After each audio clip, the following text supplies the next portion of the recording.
মই প্ৰথমতে নিখিল ভাৰত কৃষক সভাৰ অন্তৰ্গত খাবলাবিটা প্ৰাথমিক কৃষক সভাৰ পক্ষৰ পৰা অসমবাসীলৈ সংগ্ৰামী অভিনন্দন জনাইছোঁ।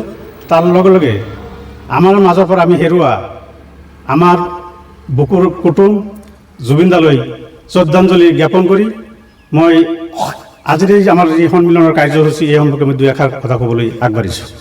আপোনালোকে জানে 1977 চনত আমাৰ এখন গাঁৱতে নিখিল ভাৰত কৃষক সভাৰ অন্তৰ্গত কৃষক সভাৰ কাম কাজ প্ৰথম আৰম্ভ হয়।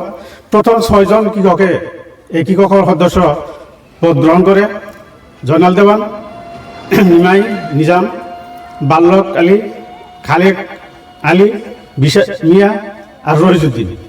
আমি আমাৰ এই সংগঠনৰ প্ৰথম কাৰ্যসূচী হিচাপে আমি এই পৰিয়ালসকলক এখন ফুলান গামোচা আৰু ৰক্ত পতাকা, লাল নিচান, কাঁচি হাতুৰীৰ যি আমাৰ পতাকা, এই পতাকা আমি সম্বৰ্ধনা জ্ঞাপন কৰিলোঁ। আৰু আবেলি সন্ধিয়া 7 বজাত আমাৰ প্ৰাথমিক সন্মিলন অনুষ্ঠিত হ'ব।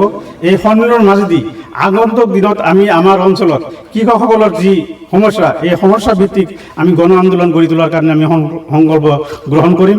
আপোনালোকে জানে যে সাংঘাতিকভাৱে খৰাং পৰিস্থিতি চলি আছে, কৃষকসকলৰ সাংঘাতিক সমস্যা তৈয়াৰ হৈছে, মৎস্যজীৱীসকলৰ সমস্যা তৈয়াৰ হৈছে, কোনো ধৰণৰ খেতি বাতি কৰিব পৰা নাই। এই ক্ষেত্ৰত চৰকাৰে কোনো ধৰণৰ দৃষ্টিভংগী গ্ৰহণ কৰা নাই, পানী যোগানৰ কোনো বিকল্প ব্যৱস্থা কৰা নাই। সেইকাৰণে এই সন্মিলনৰ মাজেদি আগন্তুক দিনত যাতে আমি জোৰদাৰ কৃষক আন্দোলন গঢ়ি তুলিব পাৰোঁ, তাৰ প্ৰতিজ্ঞা আমি গ্ৰহণ কৰিম।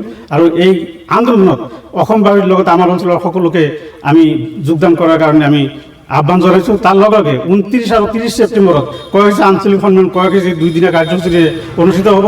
30 তাৰিখে আমাৰ মুকলি সভা অনুষ্ঠিত হ'ব। এই কাৰ্যসূচীটো যাতে সকলো অংশৰ মানুহ যোগদান কৰে, সেই আহ্বান জনাই মই মোৰ যি আলোচনা শেষ কৰিছোঁ। আৰু আপোনালোকৰ চেনেলৰ জৰিয়তে আপোনাৰ চেনেল গোষ্ঠীকো আমি ধন্যবাদ জনাইছোঁ আমাৰ সংগঠনৰ পক্ষৰ, আৰু অসমবাসীলৈ আমি শ্ৰদ্ধা জ্ঞাপন কৰিছোঁ। ধন্যবাদ।